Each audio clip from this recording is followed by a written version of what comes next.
The clock on the hospital wall showed 6:47 a.m. when Rita finally clocked out. Her feet ached, her back was sore, and all she wanted was to get home, take a hot shower, and sleep for the next 8 hours. The night shift at Memorial Hospital was always brutal, but tonight had been particularly rough. 3 emergency admissions, 2 code blues, and a family that wouldn't stop yelling at the nurses like any of this was their fault. Rita pushed through the back door of the hospital and pulled her thin jacket tighter around her shoulders. October mornings in the city had a bite to them, that kind of cold that sneaks under your clothes and makes you walk faster. She was 42 years old, divorced for 6 months, and honestly, she was just tired. Tired of working double shifts to pay rent on her tiny apartment. Tired of eating dinner alone. Tired of waking up and wondering if this was really all there was to life. She usually took the long way home, walking around the block to the bus stop on Main Street. But this morning her feet hurt too much. The shortcut through the alley behind the grocery store would save her a good 5 minutes. She'd taken it before, even though it wasn't the nicest route. Dumpsters, loading docks, graffiti on the walls. But it was quick, and right now quick was all that mattered. The alley was quiet except for the distant sound of traffic on the main road. A stray cat darted across her path, making her jump a little. Rita laughed at herself, getting spooked by a cat at her age. She was halfway through the alley when she heard it. A cry. It was faint, almost like a kitten mewing. Rita slowed down, listening. There it was again. High-pitched, desperate, she stopped walking completely. The sound was coming from somewhere near the dumpsters ahead. Probably another cat, she thought. Or maybe a rat. This alley had plenty of both. But something made her feet move forward instead of hurrying past. Maybe it was the nurse in her, trained to respond to sounds of distress. Maybe it was just curiosity. Either way, she found herself walking toward the green dumpster on the right side of the alley. The crying got louder as she approached. It didn't sound like a cat anymore. It sounded like... No, it couldn't be. Rita's heart started pounding as she moved closer to the dumpster. The smell hit her first, that sour garbage smell that made her stomach turn. But underneath it, she heard it clearly now. A baby. A baby was crying somewhere in or near this dumpster. She rushed to the side of the dumpster, looking around frantically. Where was it coming from? The crying was so close, but she couldn't see anything. Then she noticed the cardboard box on the ground, half hidden behind the dumpster's wheel. Rita dropped to her knees so fast she scraped them on the concrete. She pulled the box toward her with shaking hands. Inside, wrapped in a dirty towel, was a newborn baby. An actual newborn baby, red-faced and crying, so small and fragile that Rita's breath caught in her throat. "Oh my God," she whispered. Oh my God, the baby was a girl. Rita could tell because she wasn't wearing anything except that thin towel. The umbilical cord was still attached, tied off roughly with what looked like a shoelace. The baby's skin was bluish-purple in places from the cold. She'd been out here for a while. Rita's training kicked in immediately. She yanked off her scrub jacket and wrapped it around the tiny body, pulling the baby against her chest for warmth. The infant was so light, couldn't have weighed more than 6 or 7 pounds. Her crying weakened to small whimpers as Rita held her close. With one hand holding the baby and the other fumbling for her phone, Rita dialed 911. Her hands were shaking so badly she almost dropped the phone twice. 911, what's your emergency? I found a baby, Rita said, her voice cracking. A newborn baby in an alley, behind the grocery store on 4th and Market. She's alive, but she's been out in the cold. Please hurry. Ma'am, stay on the line. I'm dispatching emergency services now. Is the baby breathing? Rita looked down at the small bundle in her arms. The baby had stopped crying and was now just making soft sounds, her tiny mouth moving like she was trying to eat. Yes, she's breathing, but she's so cold. There's an umbilical cord still attached. I'm a nurse. I know she needs help right away. Help is on the way. Keep the baby warm. Don't try to cut the cord. Just keep her warm and stay where you are. Rita sat down right there on the dirty alley ground, not caring about anything except the little life in her arms. She tucked the baby inside her jacket, using her own body heat to warm the tiny girl. The baby's eyes were closed and Rita found herself talking to her, saying anything that came to mind. It's okay, sweetie. Help is coming. You're going to be okay. I've got you now. You're safe. The sirens came fast, echoing through the morning air. Within minutes, the alley was full of people. Paramedics, police officers, someone from fire and rescue. They all converged on Rita and the baby, asking questions, checking vital signs, taking photos of the scene. A young paramedic with kind eyes knelt beside Rita. "Ma'am, we need to take the baby now." "You did great. You probably saved her life." Rita didn't want to let go. Her arms tightened around the bundle automatically. But she knew the baby needed more help than she could give here in an alley. Reluctantly, she passed the infant to the paramedic, watching as they placed her in a special warming blanket and checked her over. "Do you know how long she was out here?" A police officer asked, notebook in hand. "I don't know. I just found her a few minutes ago. I was walking home from work. Did you see anyone else in the alley? Anyone leaving the area?" Rita shook her head. "No, nobody. The alley was empty." More questions followed. What time did she find the baby? Which direction had she come from? Did she touch anything else? Move anything? Rita answered as best as she could, but her eyes kept drifting to the ambulance where the paramedics were working on the baby. "She's going to Memorial Hospital," one of the paramedics told her. "That's where you work, right? They'll take good care of her." Rita nodded, suddenly feeling exhausted. The adrenaline that had been coursing through her body was fading, leaving her shaky and weak. A female police officer helped her to her feet. "You should get checked out too," the officer said gently. "You're in shock." "I'm fine," Rita said automatically. But she wasn't fine. Her mind was racing with 1,000 questions. Who would leave a baby in a dumpster? How could someone do that? Was the mother okay? Was she hurt somewhere? Or was she just desperate? The ambulance pulled away, sirens blaring, and Rita felt an unexpected emptiness in her chest. That baby, that tiny little girl she'd held for maybe 10 minutes, had already carved out a space in her heart. The police asked if she needed a ride home. Rita said yes, but as they drove through the morning streets, she kept thinking about the baby. Would she be okay? Would they find her family? What would happen to her? By the time Rita got home, the sun was fully up. She stood in her apartment, still wearing her scrubs that smelled like garbage and baby powder, and realized something had shifted inside her. 2 hours ago, she'd been walking home thinking her life was small and empty and maybe meaningless. Now she couldn't stop thinking about a baby girl whose life she'd literally held in her hands. She didn't sleep that day. Instead, she sat on her couch staring at her phone, waiting for news. Around noon, she called the hospital and asked about the baby. They wouldn't give her much information since she wasn't family, but they confirmed the infant was stable and in the NICU. That should have been enough. Rita had done her part. She'd found the baby, called for help, and now the professionals would take over.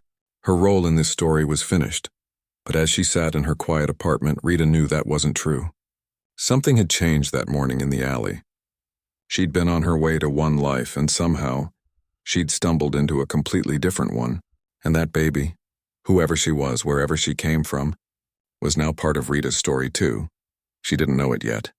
But that moment of finding a crying baby behind a dumpster would become the moment that divided her life into before and after. Before, when she'd been drifting through days without purpose, and after, when everything suddenly mattered again. Rita went back to work 2 days later. She'd tried to rest, tried to sleep, but every time she closed her eyes, she saw that cardboard box. She heard that cry. Her hands remembered the weight of that tiny body, so fragile and cold. The hospital was buzzing with gossip about the abandoned baby. Everyone had heard about it. Nurses whispered in the break room, asking Rita questions she didn't know how to answer. What did the baby look like? Was she okay? Did Rita have any idea who left her there? During her lunch break, Rita did something she knew she probably shouldn't do. She took the elevator up to the 4th floor where the NICU was located. She told herself she just wanted to check on the baby, make sure she was okay. That was normal, right? Any decent person would want to know. The NICU was quiet except for the beeping of monitors and the soft whoosh of ventilators. Rita spoke to the nurse at the desk, an older woman named Patricia who'd worked there for 20 years. "I'm the one who found her," Rita said quietly. "The baby from the alley. I just wanted to see how she's doing." Patricia's face softened. "Oh, honey, come with me." She led Rita to an incubator near the back of the unit. Inside was the baby, so much cleaner than she'd been in that alley, wearing a tiny diaper and a knitted cap. She was sleeping, her little chest rising and falling steadily. "She's doing remarkably well," Patricia whispered. "All things considered. No major health issues. She was probably out there for less than an hour before you found her. Any longer and—" She didn't finish the sentence. She didn't have to. Has anyone? Rita couldn't finish the question. No. No one's come forward. Police are investigating. They're calling her Baby Hope for now. Hope. Rita reached out and touched the incubator's plastic wall, wishing she could hold her again. The baby stirred slightly, making a small sound, and Rita felt her chest tighten. She visited again the next day. And the day after that. Whenever she had a break, whenever her shift ended, Rita found herself drawn to the 4th floor. She'd sit beside the incubator for 10 minutes, sometimes 20, just watching Hope sleep or stretch her tiny fingers. Patricia noticed, of course.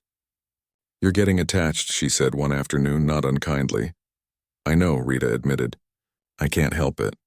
She'll go into foster care soon, once she's medically cleared." The thought of Hope going to a stranger's house made Rita's stomach hurt. But what could she do? She was just the woman who found her. Nothing more. Meanwhile, the investigation continued. Detective Chen stopped by the hospital to talk to Rita again. He was a tired-looking man in his 50s with kind eyes that had seen too much. "We pulled security footage from the grocery store," he told her, sitting across from Rita in the hospital cafeteria. "Someone left the baby around 3 in the morning. We can see a figure in a hoodie, but we can't make out a face. They knew where the cameras were, stayed in the blind spots." "So you have nothing?" Rita asked. "We have a few leads. Hospital records of recent births. Women who came in pregnant but left without a baby. We're checking." He paused, studying her face. "You've been visiting the baby?" It wasn't a question. Rita felt her face flush. "I just wanted to make sure she was okay. The nurses say you're there every day. Is that a problem?" Detective Chen shook his head. "No, actually, I wanted to talk to you about something. Child Protective Services is going to need to place the baby soon. She's healthy enough to leave the hospital. They're looking for foster families." Rita's heart started beating faster. "Okay. The caseworker mentioned that you've shown a lot of interest in the baby.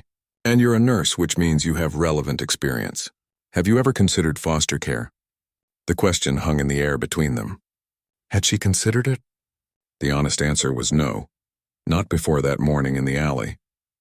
Rita had never even thought about having kids. Her marriage had ended before that conversation could happen, and she'd convinced herself she was fine with it. She had her career. She had her independence. That was enough. But now, with Detective Chen looking at her expectantly, Rita realized something had shifted. Hope wasn't just any baby anymore. She was the baby Rita had saved. The baby she'd held against her chest while waiting for help. The baby whose tiny heartbeat she'd felt through her scrub jacket. "I don't know," Rita said honestly. "I've never done anything like that before." "Think about it," Detective Chen said, standing up. "Here's the caseworker's card. Her name's Linda. She can answer your questions." Rita took the card and stared at it for a long time after the detective left. Foster care. Her. Rita Chen, 42 years old, divorced, living in a 1-bedroom apartment, barely making ends meet. What did she know about raising a baby? But that night, lying in bed, Rita couldn't stop thinking about it. She picked up her phone and called her sister, Amy, who lived 2 states away with her husband and 3 kids. "You're thinking about what?" Amy's voice was incredulous. "Foster care. For the baby I found." "Rita, have you lost your mind? You work 12-hour shifts. You live alone. You've never even babysat my kids." "I know it sounds crazy. It doesn't sound crazy." "It is crazy. You don't know anything about this baby. You don't know where she came from, what problems she might have, and foster care isn't adoption. The goal is reunification. That baby's mother could show up tomorrow and take her back." Rita knew her sister was right. Every logical part of her brain was screaming that this was a terrible idea. But there was another part, a quieter part, that kept showing her images of Hope alone in a foster home with strangers, or worse, bounced from home to home, never really belonging anywhere. "Just think about it carefully," Amy said, her voice gentler now. "This is a huge decision. It'll change your whole life." After they hung up, Rita sat in the dark and thought about her life. What would change, really? She'd trade her quiet apartment for sleepless nights and crying. She'd trade her independence for constant worry and responsibility. She'd trade her simple, predictable life for chaos and uncertainty. And somehow, sitting there in the dark, that didn't sound like a bad trade at all. It sounded like the first thing in years that actually felt like living. The next morning, Rita called Linda, the caseworker. They met at a coffee shop downtown, and Linda explained the process.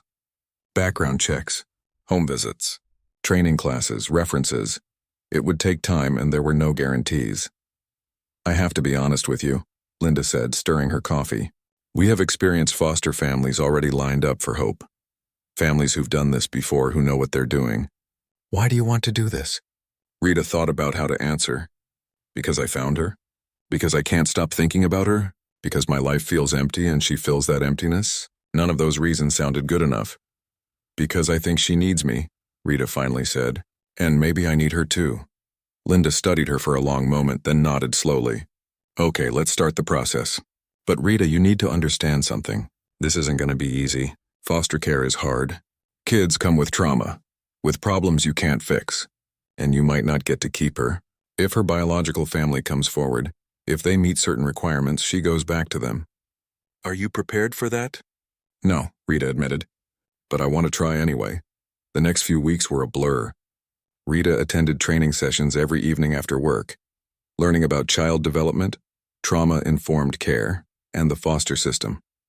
She filled out endless paperwork. She had multiple interviews with social workers who asked probing questions about her divorce, her finances, her support system. Her apartment was inspected. They checked her smoke detectors, her electrical outlets, her medicine cabinet. Rita bought a crib, baby clothes, bottles. Her sister thought she was being premature, but Rita couldn't help herself. Every time she passed a baby store, she went in. Every time she had a spare moment, she was researching how to take care of a newborn. Meanwhile, Hope remained in the hospital. Rita visited her every single day, sometimes twice a day. The NICU nurses started letting her hold the baby, feed her, change her. Rita learned how to support Hope's head, how to burp her, how to recognize when she was hungry versus when she just wanted comfort. You're a natural, Patricia told her one afternoon. Watching Rita cradle Hope, Rita didn't feel natural. She felt terrified. But she also felt something else, something she hadn't felt in a long time. Purpose.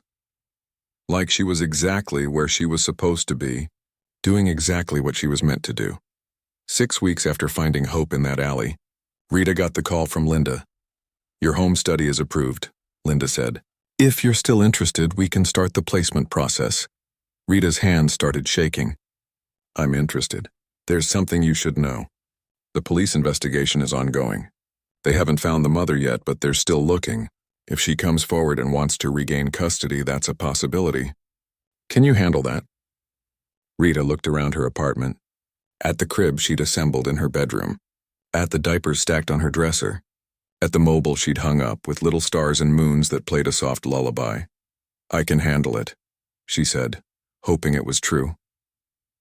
A week later, Rita brought Hope home. She carried her through the door in a car seat. Overwhelmed by the weight of responsibility, this tiny human was now depending on her for everything. Food, safety, love. It was terrifying. That first night, Rita barely slept. She kept checking on Hope every 30 minutes, making sure she was breathing, making sure she was warm enough but not too warm. Every little sound the baby made sent Rita rushing to the crib. By morning, Rita was exhausted and doubt was creeping in. What had she done? How was she going to work 12-hour shifts and take care of a baby? How was she going to afford daycare? How was she going to do any of this? But then Hope woke up, and when Rita picked her up, the baby looked at her with those dark eyes and made a little sound. Not crying, just acknowledging Rita's presence, and Rita felt it again, that sense of rightness. Okay, Rita whispered to the baby. We're going to figure this out together. She had no idea that in just a few months everything would change again. That the mother who'd left Hope in that alley would come back. That Rita's new life, this fragile happiness she was building, would be tested in ways she couldn't imagine. But in that moment, holding Hope in the morning light streaming through her apartment window, Rita let herself believe that maybe, just maybe, everything was going to be okay. The first month with Hope was the hardest month of Rita's life. Nothing, absolutely nothing could have prepared her for it. The baby cried. All the time. Not just when she was hungry or needed a diaper change, but seemingly for no reason at all. Rita would feed her, burp her, check her temperature, rock her, sing to her, and still Hope would scream. 3 in the morning, Rita would be pacing her small apartment, the baby wailing in her arms, tears streaming down both their faces. Please, Rita would whisper, exhausted beyond anything she'd ever experienced. Please, sweetheart, just tell me what you need. But babies can't tell you anything. Rita had to guess. Was she too hot, too cold? Did her stomach hurt? Was she overstimulated? Understimulated? The baby books Rita had bought gave contradictory advice, and the internet was even worse. Work became nearly impossible. Rita had arranged for reduced hours, but she still needed to pay rent. Daycare was expensive, nearly a third of her paycheck, and even then, they called her constantly. Hope won't stop crying. Hope won't take a bottle. Hope seems congested, you need to pick her up. Rita's coworkers were supportive at first. They'd coo over pictures and ask how things were going. But after Rita had to leave mid-shift for the 4th time in 2 weeks, she could see the frustration on their faces. Someone had to cover for her. Someone had to pick up the slack. I'm sorry, Rita said for what felt like the 100th time, grabbing her bag and rushing out while her supervisor sighed heavily. Her ex-husband, David, didn't help matters. He'd heard through mutual friends about Rita taking in a foster baby, and he called her one evening while Hope was screaming in the background. Are you insane? He said without preamble. A baby, you? We never even talked about having kids when we were married. That was different, Rita said, trying to bounce Hope in one arm while holding the phone in the other. This is different. This is you trying to fix something that can't be fixed. You always do this, Rita. You try to save everyone. Remember when you brought home that stray dog with 3 legs? Or when you let your cousin stay with us for 6 months? You can't save the whole world. I'm not trying to save the world. I'm trying to take care of one baby. A baby you found in a dumpster. A baby whose mother could show up any day and take her back. You're going to get attached, and then you're going to get hurt, and then you'll be right back where you started. Alone. The word stung, because it was true. Rita was alone. She didn't have a partner to share the burden with. Didn't have family nearby who could help. Her sister sent encouraging texts, but lived too far away to actually do anything. Rita's mother had passed away 3 years ago, and her father had remarried and moved to Florida. After she hung up on David, Rita sat on the couch with Hope and cried. The baby had finally stopped screaming and was now sleeping in her arms, her tiny face peaceful. But Rita felt like she was drowning. Money was a constant stress. Formula was expensive. Diapers were expensive. Daycare was expensive. Baby clothes, bottles, wipes, that special cream for diaper rash. It all added up. Rita found herself checking her bank account every day, watching the numbers go down and down. She started picking up extra shifts when she could, which meant less sleep and more exhaustion. One morning, she was so tired that she put Hope's bottle in the cabinet and the coffee creamer in the bottle warmer. She didn't realize until she tried to feed the baby and Hope spat out cream-flavored formula. Rita laughed. Then she cried. Then she called in sick to work and spent the day in her pajamas just holding Hope and wondering if she'd made a terrible mistake.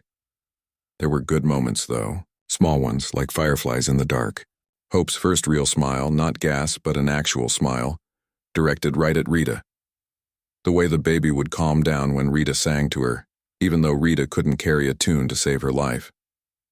The tiny hand that would grip Rita's finger with surprising strength.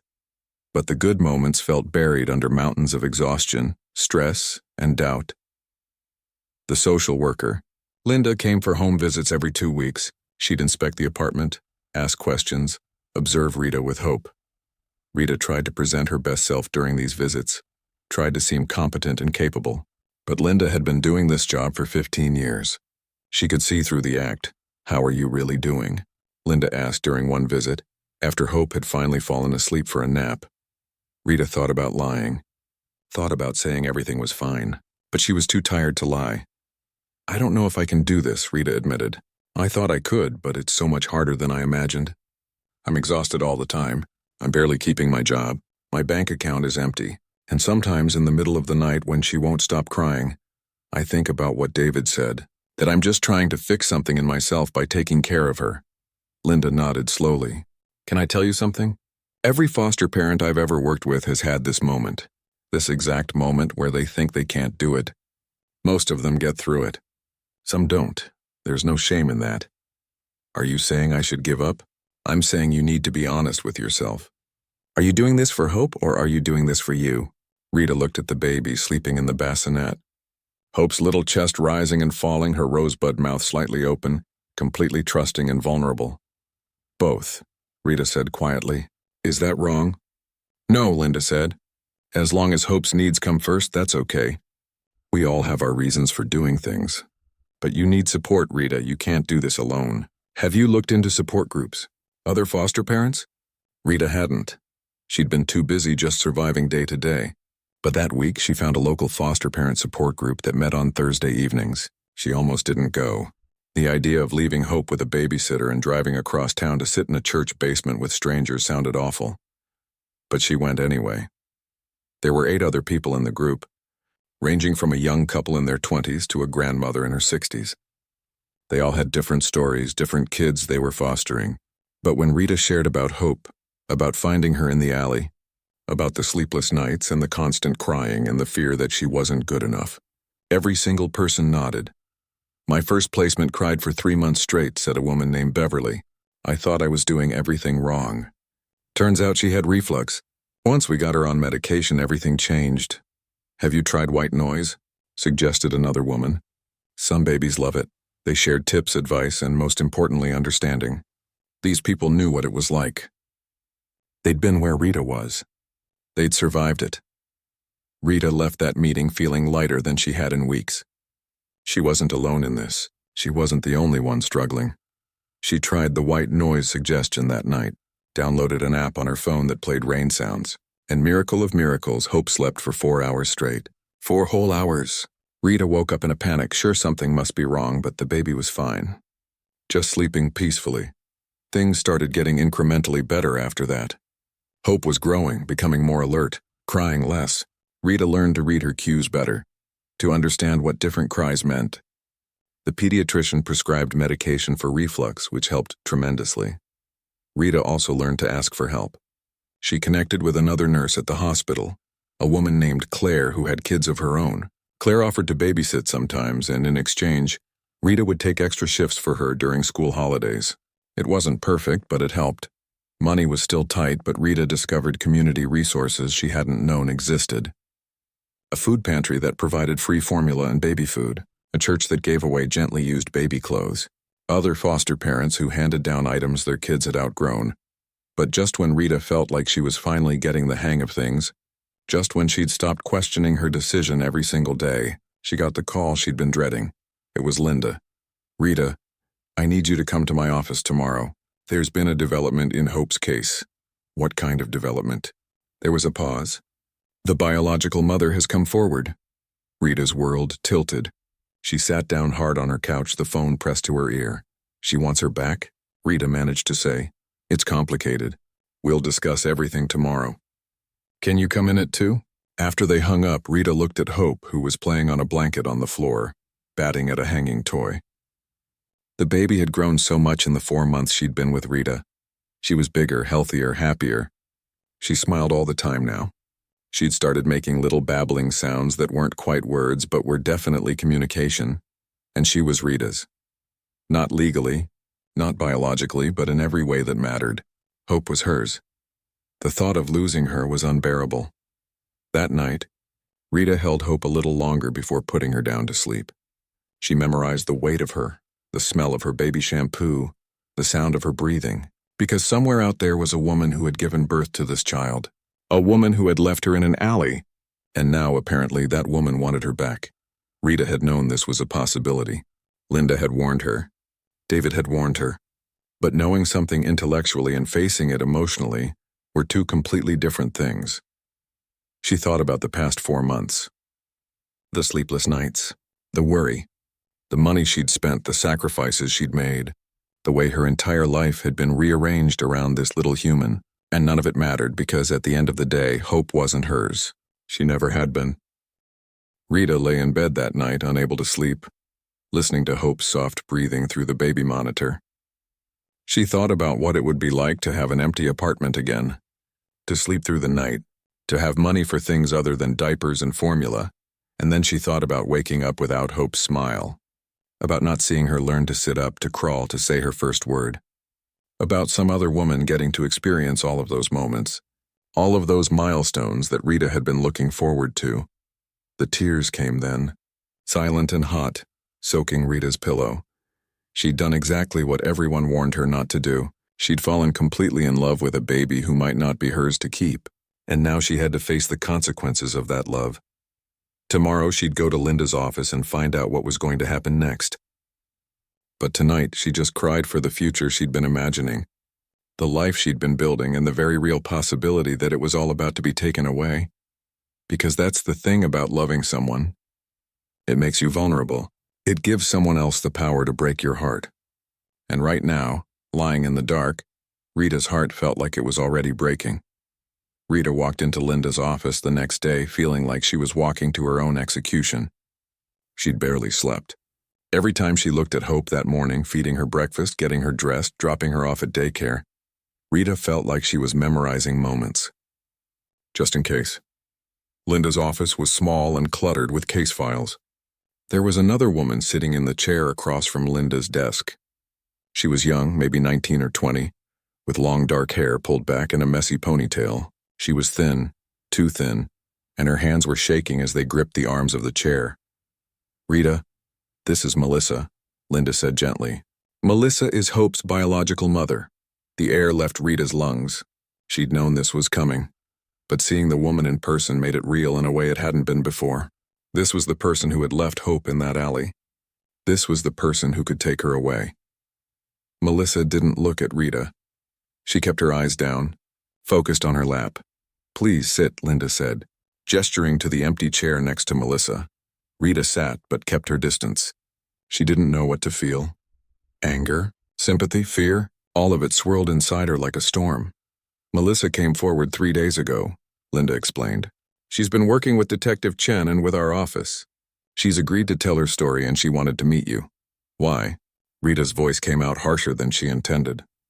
"Why now? It's been almost 5 months." Melissa flinched at the tone but finally looked up. Her eyes were red like she'd been crying for days. Maybe she had been. "I want to explain," Melissa said, her voice barely above a whisper. "I know you probably hate me. You should hate me. I hate myself. I don't hate you," Rita said, surprised to find it was true. Looking at this scared young woman, Rita mostly just felt sad. "I just don't understand." Melissa took a shaky breath. "I was living on the streets when I got pregnant. I was 17. My mom kicked me out when I was 16 because I was using drugs. I was sleeping in shelters, under bridges, wherever I could. When I found out I was pregnant, I tried to stop using. I really did. But everything was so hard." Rita listened, her anger slowly dissolving into something else, something that felt uncomfortably like understanding. "I didn't go to a doctor. I couldn't. I didn't have insurance, didn't have money. I was scared they'd call child services before the baby was even born. So I hid it. Wore big clothes. Stayed away from people who knew me. And when I went into labor, I was alone in an abandoned building." Melissa's voice broke and tears started streaming down her face. Linda pushed a box of tissues across the desk. "I had her alone. Cut the cord myself with scissors I'd stolen from a store. I didn't know what I was doing. I was so scared she was going to die. And I looked at her, this perfect little baby, and I knew I couldn't take care of her. I was homeless. I was broke. I was still using. If I kept her, she was going to die. If I called the hospital, they'd arrest me and still take her away." "So you left her in a dumpster?" Rita couldn't keep the question inside. "I left her where I knew someone would find her," Melissa said, looking at Rita directly now. "I knew people walked through that alley in the morning. I knew the grocery store employees came in early. I waited where you couldn't see me and I watched until you found her. I saw you pick her up. I saw you call for help. And then I left because I thought that was the best thing I could do for her, give her to someone who could actually take care of her." The room was silent except for the sound of Melissa crying. Rita felt her own throat tightening. This wasn't the monster she'd been imagining for the past 5 months. This was a scared kid who'd made impossible choices in an impossible situation. "What changed?" Rita asked. "Why come forward now?" Melissa wiped her eyes. "I got into a program. A recovery program. They helped me get clean, get housing, get my GED. I've been sober for 3 months. I got a job at a grocery store. And every single day I think about her. About my baby. About whether she's okay, whether she's happy, whether whoever found her is being good to her." She looked at Rita with desperate eyes. "Is she okay? Please just tell me she's okay." Rita's instinct was to protect Hope, to keep information from this woman who'd abandoned her. But looking at Melissa's face, seeing the genuine anguish there, Rita couldn't be cruel. She's okay, Rita said softly. She's healthy. She's happy. She smiles all the time. She's wonderful. Melissa let out a sob that sounded like relief and grief all mixed together. Thank you. Thank you for taking care of her. Linda cleared her throat. Melissa has expressed interest in regaining custody of Hope. Given that she's made significant progress in her recovery and has stable housing and employment, we have to consider that possibility. However, this is a complex situation. Rita's heart dropped into her stomach. You're giving her back? It's not that simple, Linda said. Melissa has rights as the biological mother, but the court will prioritize what's best for the child. Hope has been with you for almost 5 months. She's bonded with you. Removing her from your care could be traumatic for her. I don't want to traumatize her, Melissa said quickly. I don't want to hurt her. I just want to be her mom.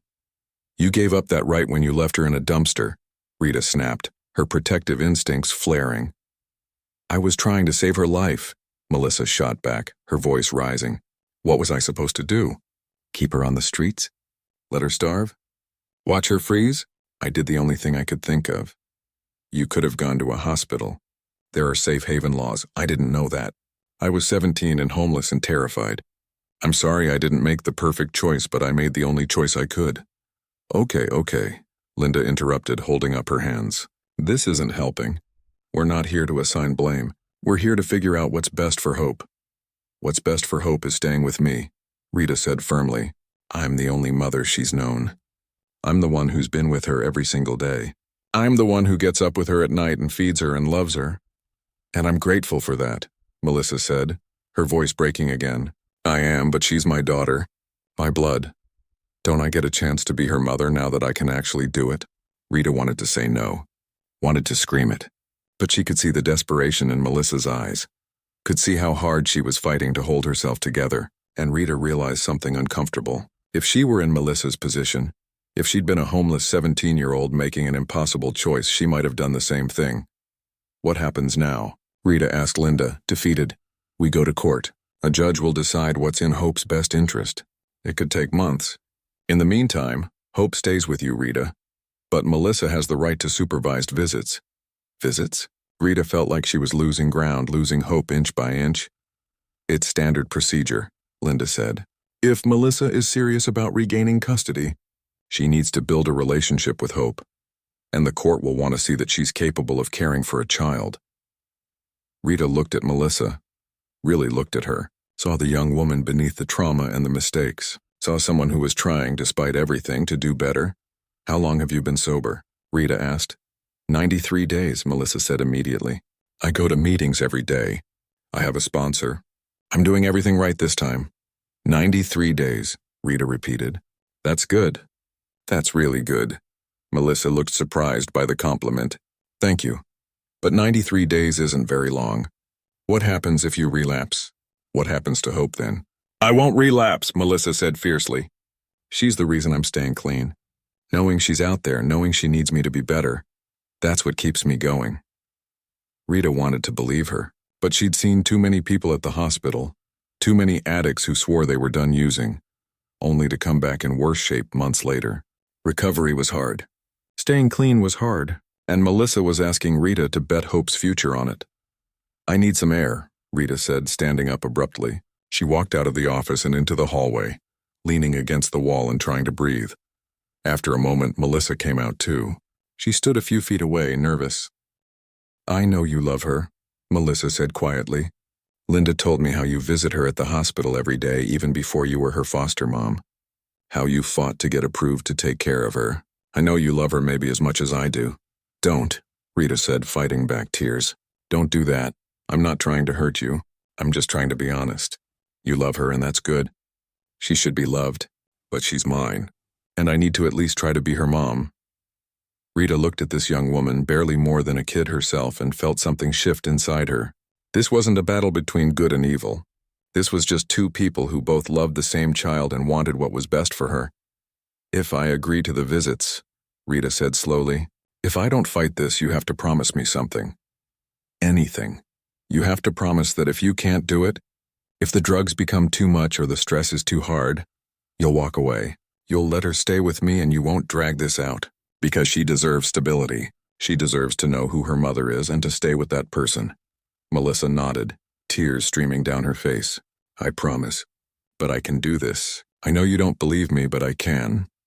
I want to believe you, Rita said and meant it. They went back into Linda's office and worked out the details. Supervised visits twice a week, 1 hour each. Melissa would continue in her recovery program. Continue therapy.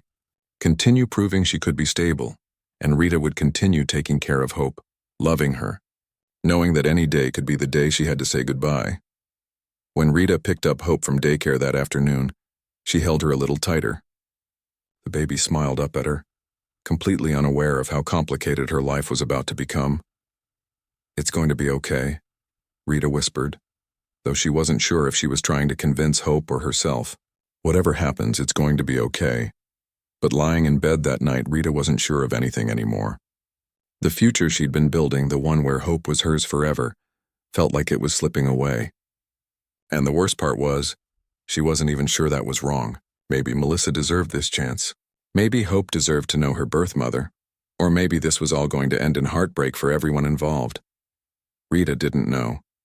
She just knew that starting next week she'd have to watch Hope interact with another woman who called herself Mom, and that was going to be the hardest thing she'd ever done. The first visit was torture. Rita sat in a supervised visitation room at the Child Services building, watching Melissa hold Hope. The room was designed to be comfortable, with soft furniture and toys scattered around, but it felt like a prison. A social worker sat in the corner, taking notes, observing everything. Hope was 8 months old now, old enough to notice when things were different. She fussed when Melissa first picked her up, reaching for Rita. Melissa's face crumbled with hurt, but she held on, bouncing the baby gently and speaking softly. It's okay, sweetheart. I'm your mama. I know I look different, but I'm your mama. Rita's hands clenched in her lap. Every instinct screamed at her to take Hope back, to comfort her, to fix it. But she forced herself to stay seated. This was what the court wanted. This was what Melissa deserved. A chance. After 15 minutes, Hope calmed down. She didn't smile at Melissa the way she smiled at Rita, but she stopped crying. She let Melissa hold her, feed her a bottle, play peekaboo with her. And Rita watched it all, her heart breaking into smaller and smaller pieces. She's beautiful, Melissa said, looking at Rita with tears in her eyes. You've taken such good care of her. Rita couldn't speak. She just nodded. The visits continued, twice a week, every week. And slowly, painfully, Rita watched Hope get used to Melissa. The baby started smiling when she saw her, reaching for her, laughing at her funny faces. Melissa was trying so hard, learning everything she could about babies, asking Rita questions about Hope's schedule and preferences. What's her favorite toy? Melissa would ask. Does she like mashed bananas or sweet potatoes better? What song makes her fall asleep? Rita answered because she had to, because it was the right thing to do. But every answer felt like she was giving away pieces of hope, pieces of their life together. 3 months into the visits, Linda called Rita into her office again. Melissa is doing really well, Linda said. She's maintained her sobriety. She's attending all her therapy sessions. She's been promoted at work. The court is impressed with her progress. Rita knew what was coming. They're going to give her custody. It's not decided yet, but it's looking likely. Rita, I need you to prepare yourself for that possibility. How? Rita asked, her voice breaking. How do I prepare to lose her? Linda's expression was sympathetic but professional. She'd seen this scenario play out hundreds of times. You focus on what's best for Hope, and you remember that you gave her an amazing start in life. You saved her, Rita. You gave her love and stability when she needed it most. That matters no matter what happens next. Rita left the office and went to pick up Hope from daycare. The baby squealed when she saw her, arms reaching up, and Rita buried her face in Hope's neck, breathing in that baby smell she'd grown to love. That night, Rita did something she'd been avoiding. She called Melissa. Hello? Melissa sounded surprised to hear from her. Can we meet? Rita asked. Just you and me. No social workers, no official visits. Just us. They met at a coffee shop the next evening. Melissa arrived looking nervous, fidgeting with her cup. I'm not trying to take her from you, Melissa said before Rita could even speak. I know that's how it feels, but I'm not trying to hurt you. I know, Rita said, and she meant it. Over the past few months, she'd watched Melissa show up to every single visit, watched her work so hard to be the mother Hope needed. It was impossible to hate someone who was trying that hard. "I have a question for you," Rita said, "and I need you to be honest. If you get custody of Hope, what happens to me? Do I just disappear from her life?" Melissa looked down at her coffee. "The court would probably set up some kind of visitation schedule for you. Monthly, maybe." "Monthly," Rita repeated. "Once a month. After spending every single day with Hope for almost 9 months. That's not enough." "I know," Melissa whispered. "But she's my daughter. Legally, biologically, she's mine, and I need to be her mom." "She can have 2 moms," Rita said suddenly. The idea had been forming in her mind for weeks, but she'd been too scared to voice it. "Melissa, what if we didn't fight over her? What if we just both loved her?" Melissa looked up confused. "What do you mean?" "I mean an open arrangement. You get legal custody, you're her mother, that's not in question. But I stay in her life, really in her life, not just monthly visits. I help you raise her. We do this together. Is that even possible?" "I don't know. But I do know that ripping her away from me would hurt her. And I think, if you're honest, losing me would hurt you too. You need support. You need someone who knows Hope, who can help when things get hard." Melissa's eyes filled with tears. "Why would you do that? After everything, why would you help me?" Rita thought about that morning in the alley, finding a crying baby, making the choice to care. She thought about every moment since, every night of walking the floor, every smile, every milestone. "Because I love her," Rita said simply, "and I think you love her too. And maybe the best thing for Hope isn't choosing between us. Maybe the best thing is both of us." They talked for 2 hours that night, working through the logistics, the fears, the hopes. It wouldn't be easy. It would require trust and communication and probably some really hard conversations. But both of them were willing to try. When they presented the idea to Linda and the court, there was skepticism. This kind of arrangement was unusual. But both women were committed, and ultimately the judge agreed to give it a chance. Melissa would have legal custody, but Rita would remain in Hope's life as a permanent fixture, a godmother, a second mother in everything but name. The transition was still hard. Rita helped Melissa move into a bigger apartment, one with a room for Hope. She showed Melissa where she bought diapers on sale, introduced her to the pediatrician, taught her Hope's bedtime routine, and something unexpected happened. Rita and Melissa became friends. It started small. A text asking for advice, a phone call when Hope was sick, coffee together while Hope played at the park. They were so different, separated by age and experience and life circumstances, but they were connected by this little girl who'd brought them both back to life. One afternoon, 6 months after Melissa regained custody, Rita was at their apartment helping Melissa assemble a new crib. Hope was napping, and they were sitting on the floor surrounded by instructions and screws. "Can I tell you something?" Melissa said suddenly. "I was jealous of you. When I first saw you at Linda's office, I hated how much Hope loved you. I hated that you got to be her mom when I couldn't. I was jealous of you too," Rita admitted. "You got to be her biological mother. You had a claim to her that I never would. But now," Rita looked at Hope's room, at the pictures on the wall, photos of Hope with both of them. "Now I think we both get to be her mom. Different kinds of moms, but both important," Melissa smiled. "She's lucky to have you. She's lucky to have both of us."